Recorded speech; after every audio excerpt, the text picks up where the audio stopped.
होगे मुलाकात करम सोए नींद घलो जागे तुर बर माया लागे वो धीरे धीरे आना जिंदगी माते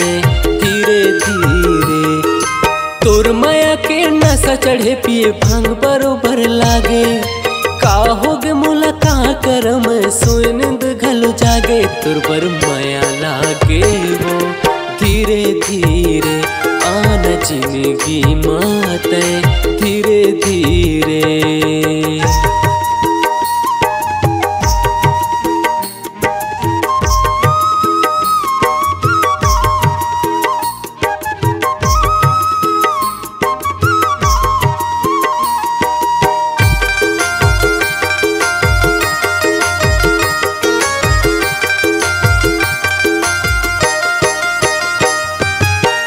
देखे हो जब ले तोला वो रानी आज जिंदगी में बन के नावा कहानी आज जिंदगी में बन के नावा कहानी।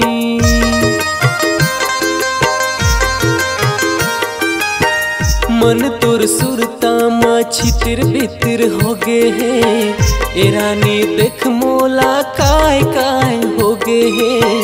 ए रानी देख मोला काय काय हो गे है। तुर माया के नशा चढ़े पिए भांग बरोबर लागे का होगे मुलाकात करम सोए नींद घलो जागे तुर बर माया लागे वो धीरे धीरे आना जिंदगी माते धीरे धीरे।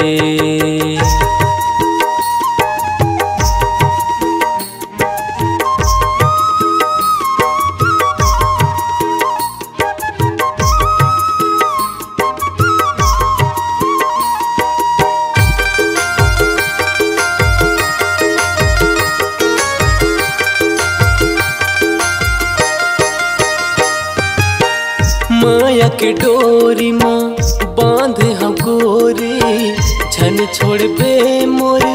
प्रीत के डोरी छन छोड़ बे मोर प्रीत के डोरी।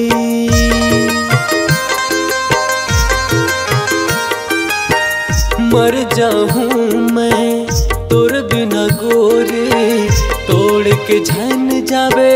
प्रीत के डोरी तोड़ के झन जावे प्रीत की डोरी। तुर माया के नशा चढ़े पिए भांग बरोबर लागे का होगे मुलाकात करम सोए नींद घलो जागे तुर बर माया लागे वो धीरे धीरे आना जिंदगी माते धीरे धीरे तुर बर माया लागे वो धीरे धीरे आना जिंदगी माते धीरे